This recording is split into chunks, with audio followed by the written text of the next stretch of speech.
Kaya, okay. Shh. Shh lang muna. But yeah, sana na-enjoy nyo yung music and yung songs right now. Grabe ang mga writers ng songs. Yeah, grabe din. Hindi ko rin in-expect. I want to thank everyone na part ng EP na to. Songwriters, yung team, 1Z, Warner, and mga producers, and then also Max, and other co-producers, and of course, Radkids, Pablo Josue, 1Z, my friends, family. Sobrang dami kong dapat pasalamatan for this EP. And yeah. Sabi ni Krisen, mapanakit kaya si Di Ko Masabi. Actually, di ko masabi kung mapanakit siya.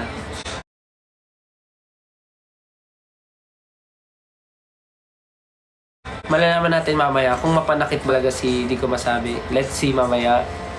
So, keep your comments or tweets coming by using, the hashtag. May hashtag ba? No one's leaving. Yeah, no one leaving. And you can ask questions here sa TikTok. And also you can post questions on X. Yeah, nagbabasa kami dito ngayon ng mga tweets nyo. Yeah. Sabi ni E-Berry, waiting sa anino, gusto ko lang humiga sa kama, tumulala, makinig sa anino maghapon habang umiiyak. Grabe naman yung maghapon umiiyak, baka naman ano ka nun, maubusan ka ng tubig sa katawan. Naman, pwede lang pakinggan. Iyak ka lang one time, tapos after noon, pakinggan mo na yung ibang songs na upbeat, yung Room, yung Strip, yung Classic. Huwag kang buong araw iiyak. Hello po sa 8.1 viewers. Hi guys. How are you guys? So, sa mga bagong pasok po, kaya ako nag-live kasi meron po akong EP drop mamayang 12 midnight. So, inaabangan po namin sama-sama. If you have time, you can check my Spotify artist account. Just search for Stel. Yeah.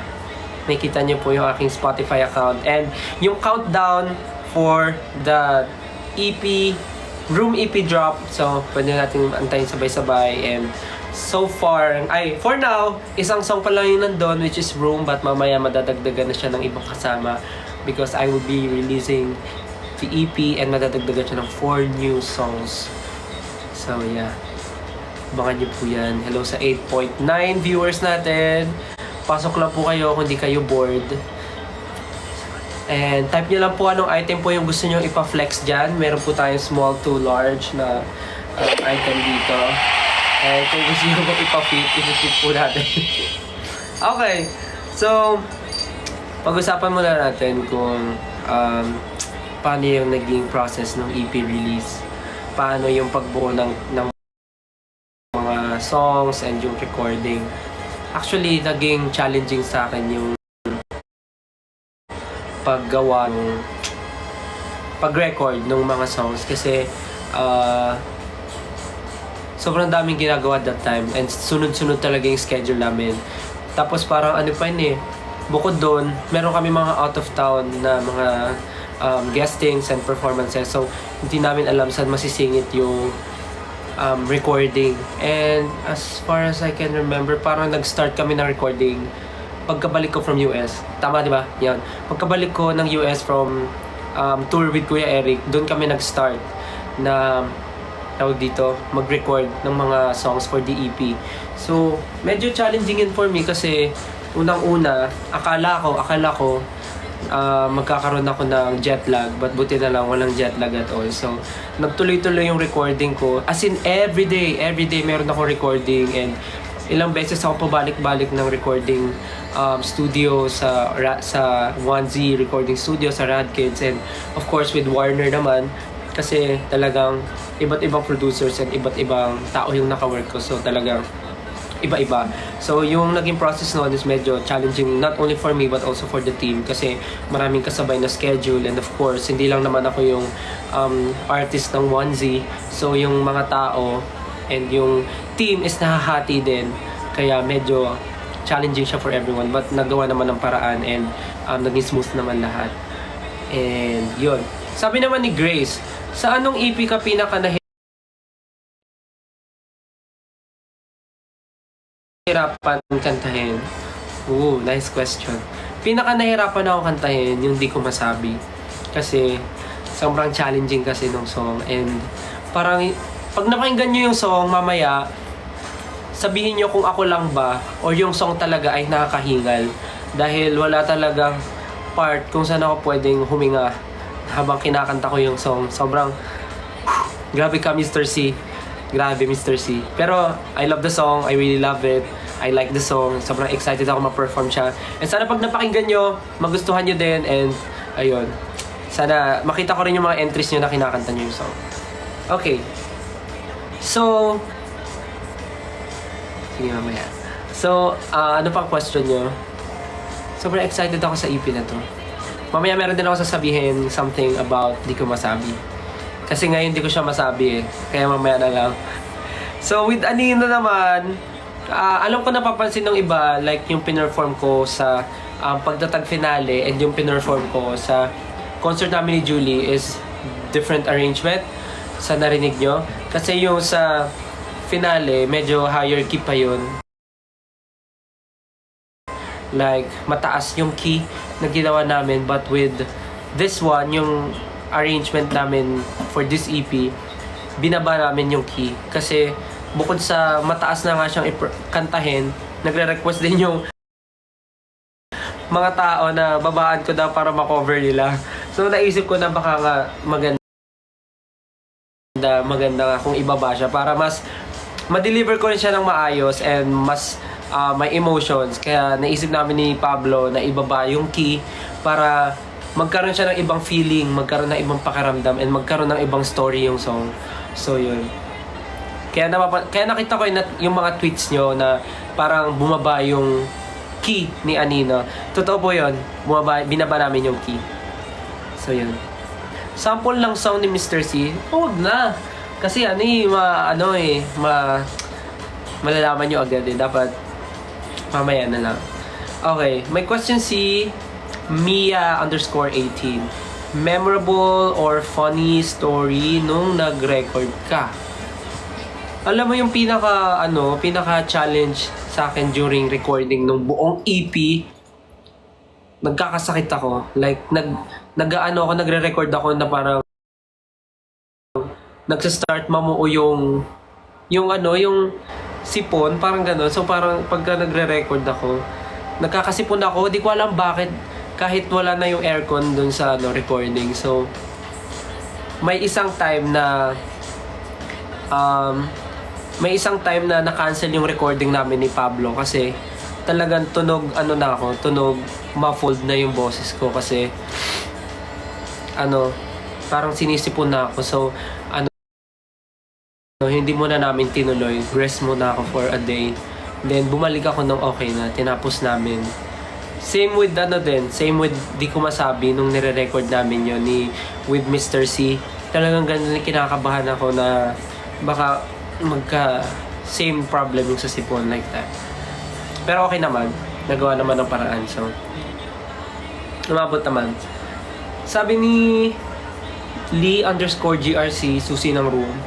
Excited me sa room strip kasi mas maririnig ang vocals mo. Iba ang vibes. Well, actually, excited din ako for room strip kasi iba rin yung arrangement niya, din yung sounding niya.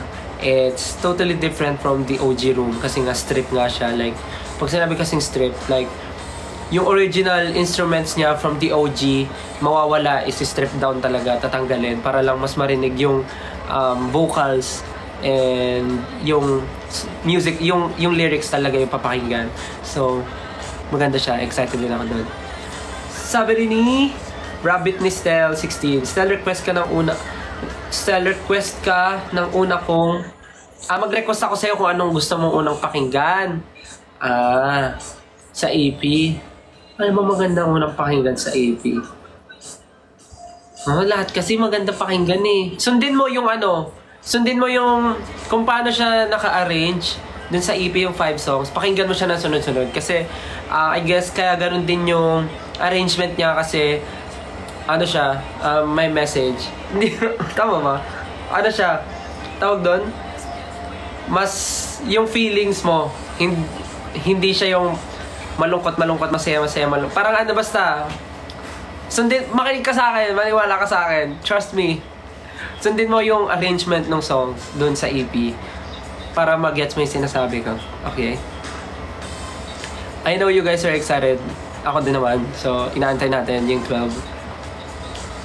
Okay. Sabi ni Sheila, ano yung songs sa EP na may MV? Good questions. Ayoko lang magsalita ng sobra-sobra dahil baka paggalitan ako dito. But yeah, yung sinasabi ko about Di Ko Masabi is, actually si Di Ko Masabi, merong music video. Yun, merong music video si Di Ko Masabi. At,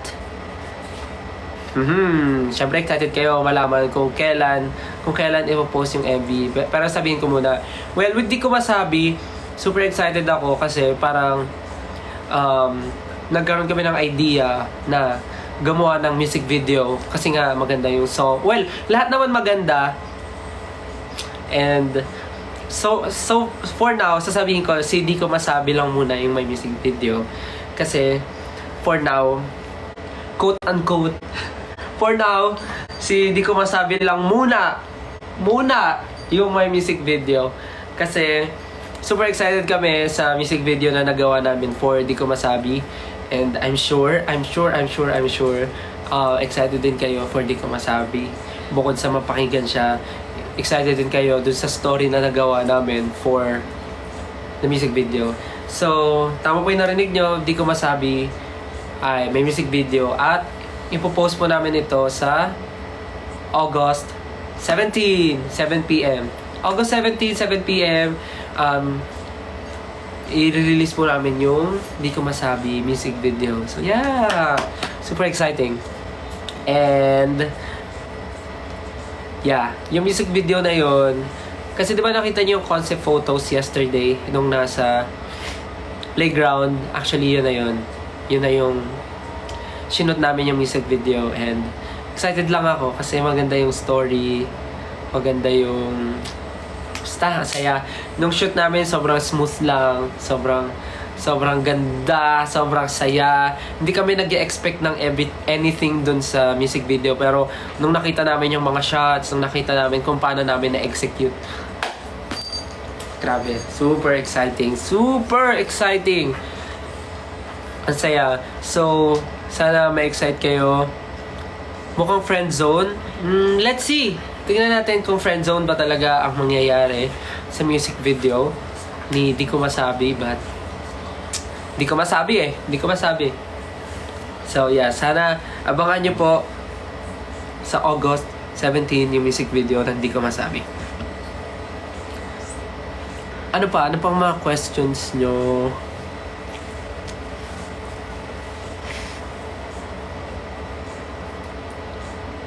Hello po sa 7.9k viewers. Kuya Stel, sabi ni LOML ni Ja. Ano yun? Love of my life ni Ja. Sabi ni Love of my life ni Ja. Kuya Stel, ano naman pinakamadali sa'yo kantahin? Pinakamadali? Instrumental. Siguro yung pinakamadali, yung pinaka feel good na song for me na pina-perform lang siguro, yung classic. Kasi iba yung feeling niya. Naku, pag narinig niyo yung classic, magiging favorite niyo rin talaga. Sobrang chill ni classic i-perform, kantahin, pero alam mo yun, sobrang gaan sa feeling, sobrang saya. So siguro si classic yung sagot ko. Naku, excited ako mapakinggan niyo yung mga songs sa EP. As in, sobra excited ako. Sana kayo din. Sabi ni Thea ni Olbap, is there a particular song on the album that has a special meaning to you? Reveal naman. Parang reveal daw, please. Special meaning... Well, actually, lahat naman talaga is maganda. But if I'm going to choose, meron akong... May ang hirap. Well, iba lang yung feeling ko with iba lang yung feeling ko with classic kasi nga nagsulat ako ng maikling verse doon na Tagalog, which I'm very nervous din kung anong magiging reaction nyo doon sa Tagalog lyrics na nilagay ko. So kasi ang napagtanungan ko lang naman ng lyrics na ginawa ko is si Justin, and actually hindi ko nga siya napacheck kay Pablo kasi nahihiya ako, but naparinig ko siya kay Justin and sa ibang 1Z team. So hindi ko sure kung maganda ba siya pakinggan, so kayo na po humusga, and kung ano yung pinaka magiging comment nyo, I'm very willing to listen. Kasi ako wala talaga akong any background when it comes to music making or songwriting. So naglakas loob lang ako magsulat. So kung meron kayong mako-comment or kung meron kayong constructive comment about the way I write the lyric on the verse, feel free to comment or to tweet or just tag me, gano'n. Babasahin ko po, and okay lang sa akin kahit ano pa. Basta super excited and kinakabahan ako dun sa lyrics na nilagay ko dun sa second verse ng classic. I just felt na gano'n lang yung dapat kong ilagay. Tapos yun yung na-feel ko, but yeah. My physical album ba and merch for Room EP? Yan kayo, excited na excited kayo when it comes to merch. Well, pinaplano naman lahat kasi parang for me, maganda rin naman na may merch para may isang bagay or may something na maaalala ng fans ng 18 na super memorable to for me. It's a milestone for me na nag-release ako ng first EP, and syempre magandang may parang memorabilia, parang gano'n. So, magandang may merch. Yeah. Hello po, sana okay lang kayo. Huwag niyo napansinin kung medyo nangungungo ako ngayon kasi actually, kakagaling ko lang din sa sakit because after nung concert namin ni Julie, parang biglang doon ako nagkasakit. But I'm okay na, I'm doing great. So next is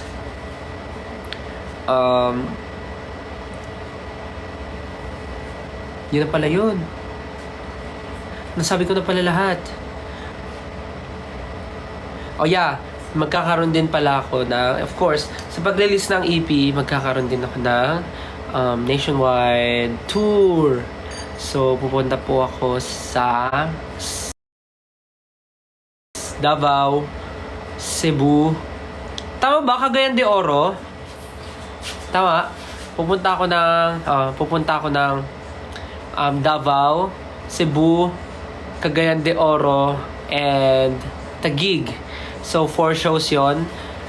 That's every Saturday of the month, this August. So every Saturday may show ako to promote the EP, Room EP. So see you everyone sa Room Tour sa Davao on August 3, sa Cebu naman on August 10, and sa CDO naman on August 17, nakasabay ng release ng music video na Di Ko Masabi. And last po, sa Taguig on August 24. Lahat ng Ayala Malls. Tama. So, yun. Magkita-kita po tayo if you're not busy. Yeah.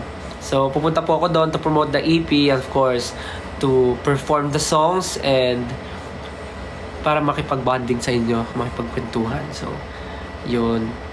And let's see kung meron pang mga next ganaps after that. Kasi parang ang daming nangyayari lately. So, yeah. Yun yung mangyayari sa nationwide tour. Sana makita ko po kayo. If you're not busy, you can go and watch the show. So, ano pa mga questions nyo? Nag-aaral ako, ba't ka nag-live? Ay, pasensya na. Si Jabo yung director na Di Ko Masabi. Actually, hindi. Pinagpahinga ko muna si Direct Jack kasi parang lately ang dami niya nang dinedirect na mga music video para hindi siya ma-overwhelmed din, para hindi siya mapagod. So, Ayun, posted na rin po pala ngayon ang Di Ko Masabi music video poster. So, you can check that out. Check nyo po sa aking account sa X and Facebook. Meron po akong music video for Di Ko Masabi that will be posted on August 17. And comment kayo kung anong tingin nyo and what do you think about the picture. Sino kaya yon? Sino kaya? And ano kaya ang magiging story ng buhay ko doon?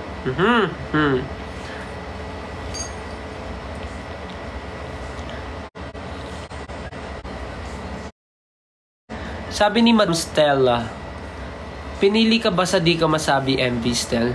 Di ko masabi.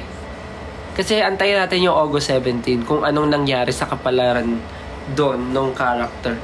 Hindi ko kasi masabi ngayon kasi mahirap na yun. Mahirap na ma-spoil.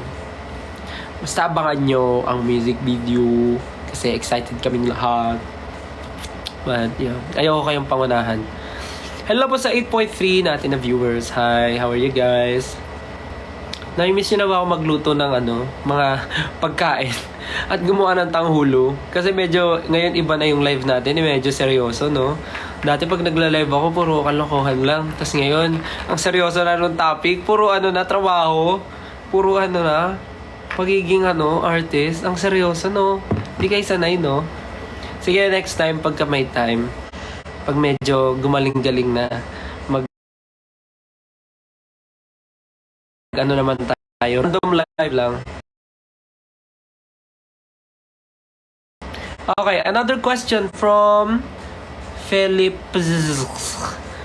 Tay, sino naging inspiration mo while creating this EP? Naging inspiration? Ang hirap naman sagutin nun. Kasi ever since naman, nung nag-start ako as SB19, ang naging inspiration naman talaga is of course, my family, my friends, myself. But now, syempre kasama na kayo sa picture kasi kayo naman talaga yung like sumusuport sa amin like all the way. Kayo sumusuport sa amin like on everything that we do. So parang syempre, naging kayo na rin yung inspiration. Parang alam nyo na rin kasi yung parang benchmark ng mga bagay-bagay ngayon na lumalabas sa mga artist, and alam kong mahirap na rin kayong i-please, but of course hindi naman dapat iniisip na maging people pleaser, but yeah, parang lang syempre kayo inspirasyon, isa na kayo doon kasi gusto namin na paparamdam namin sa inyo na yung ginagawa namin is not only because para mapa-feel namin na may pinapatunayan kami, but also gusto namin kasama kayo sa kwento nung mga ginagawa namin. Like, mafe-feel nyo or matatouch kayo or may message kaming mapaparating na we know how you feel. Parang ganun. So, yun. Di kami sanay na di ka kumakain sa live. Okay, iinom na lang ako. Paano mo naalagaan boses mo sa daming ganap? Tulog is the key. Kailangan mo matulog, tsaka more fluids, water, gano'n. May choreo ba ang classic? Let's see. Sabi ni Yana, nagpinost niya yung photo nung Di Ko Masabi poster. Sabi niya, wala pa MV pero parang lakas na ng spark ng height difference nilang dalawa. Oh, may mga ganun na kayong nalalaman na. Talaga ba? Dahil sa height may spark?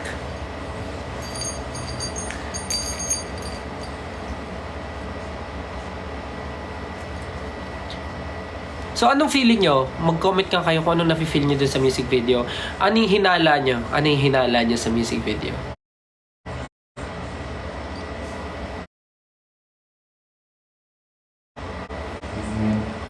What do you think about the music video? Ano kaya magiging storyline? Or sabi ni Noodle at Stella_Pogi, sabi niya, si Snow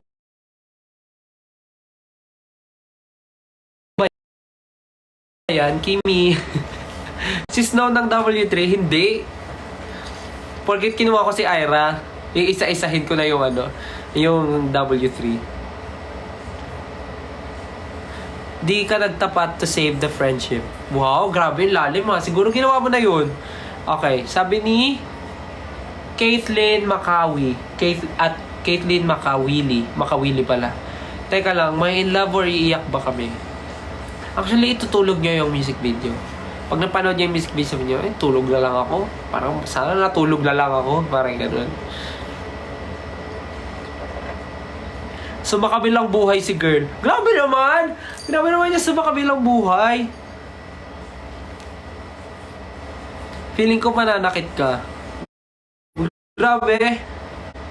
Sa bagay, ano na niya yun. Tingin niya naman, ba't ka naman kayo judge? Sabi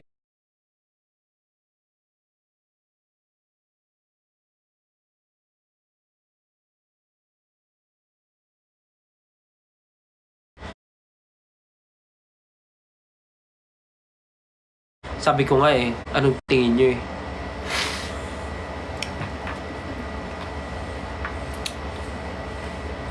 Anong song sa EP ang pinaka na-enjoy mo? Actually, lahat talaga. Sobra.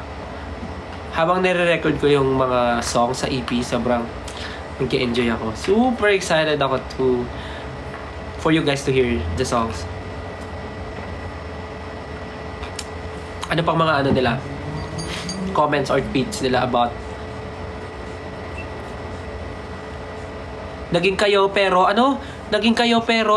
nawala. Feeling ko medyo torpe ka doon, tapos naunahan ka magtapat ng girl kasi feeling is mutual pala. Ay, grabe, ang ganda rin nun pwede yun. Ghosting ka doon kasi, it's, rate mo 1 to 10 yung bawat song, sabi ni Toberry at Stelberry Chick. Rate mo 1 to 10 yung, sabi? Bawat songs. Oh my God, ang hirap na ito. So, syempre si OG Room, from 1 to 10, 9, okay. Tapos si Room Strip, bibigyan ko siya ng 8. Tapos si Anino, hirap naman na ito. Si Anino, bibigyan ko siya ng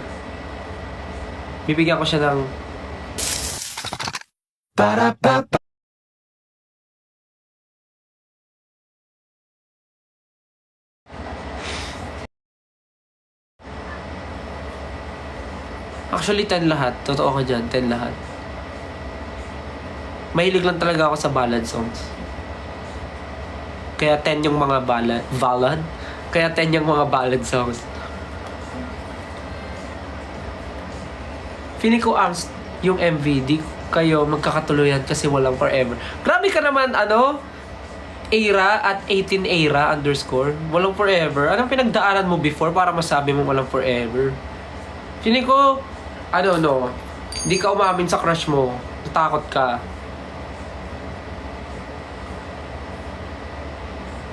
Wow, dami may gusto ng Anino Tsaka di ko masabi. Mga Pinoy talaga mahilig sa ballad, no? Same ba ang story ng kaibigan at hindi ko masabi? Hindi. Dapat iba, syempre. Ano yan? Sabi ni Aika Delphine, anong song sa EP yung gusto mong unang iparinig namin if introduce namin si Stel sa iba? Ooh. Feeling ko, pag gusto nyo akong iparinig sa iba, unahin nyo parinig yung mga ballad, Anino or Di Ko Masabi. Yun, yung dalawang yun, parinig nyo. Ito pa, may isa pa. Sabi ni Hazelnut at Hazel Joyce, Stel, di mo masabi, so si girl ang nagsabi. True? Pwede rin yun. Di ko masabi. Pwede rin yun. Si Ja ba nag-direct? Hindi pa. Pinagpahinga ko muna si Ja. Oh, kala mo naman talaga. Pinagpahinga muna si Ja.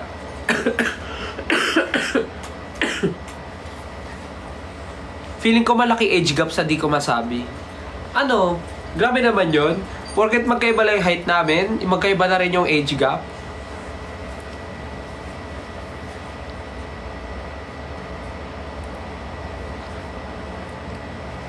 Ayan. So, anong oras na ba? Time check, it's already 11:27. Mag-end tayo ng saktong 11:30. Mag-end tayo ng saktong 11:30. Pero, lilipat po tayo sa IG. Sa IG naman tayo maghahasik ng lagim. Magla-live po tayo sa IG. So, 11:30 mag-end na po ako dito.